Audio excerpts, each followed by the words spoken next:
Spotted lanternflies. You've seen them. They're in Maryland. They're not supposed to be. While they're not harmful to humans or pets, they can harm our ecosystem. They suck the sap from trees, which can create sooty mold, which can weaken trees over time. Now, they usually target the tree of heaven, which is invasive itself. But spotted lanternflies also like vines. Ashley Paul reports for WJZ tonight about black ankle vineyards and how this invasive species is affecting its grapes and therefore its business. We usually have a little bit more than this, but this is a pretty good yield through here. And then you start seeing some vines like this. Where are the grapes? They're just not here. Edward Boyce and his wife planted the first grapes at Black Ankle Vineyards in Mount Airy in 2023.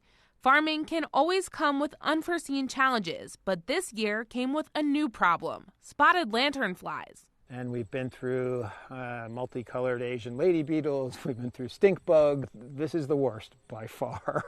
He says the invasive bugs tend to go to the edges of his field. That's because they aren't the best flyers, but tend to hop to nearby plants. The middle is down maybe, 40, 50%, but the edges are literally nothing. Spotted lanternflies will reduce the amount of grapes that they have the next year. And when spotted lanternfly are able to feed on them, they reduce their ability to overwinter, deplete nitrogen. They can reduce the ability for the vines to grow profitable grapes the following year. Spotted lanternflies love the tree of heaven, so Black Ankle Vineyards knocked down every one of those invasive trees they had. They also scrape off egg masses. But when the bugs start killing the vines, they have to start spraying insecticide.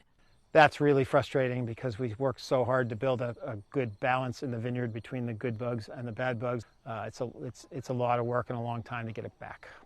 They usually harvest about 200 tons of grapes, but he thinks it will only be about 100 or so this year, and he believes it's mostly due to the bugs. He says it will eventually impact their profits. We have wine down here stored from the last couple of years. This is just going to mean we have less in the future and we're going to run out, and I don't know what we do from there, but that's tomorrow's problem.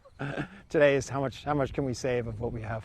But he says prices will not go up. It's a very local phenomena. If there were a market for Maryland wine, yeah, prices would go up, but we're competing with wines from France and California and Washington State and Chile and wherever else, and they don't have this problem. But looking at the bright side, the wine they do harvest could actually taste better. That's because even though there are less grapes, the vines put all their energy into those, making the quality better. He remains optimistic. If I've been good about keeping on these things, then yes, next year we'll be looking better.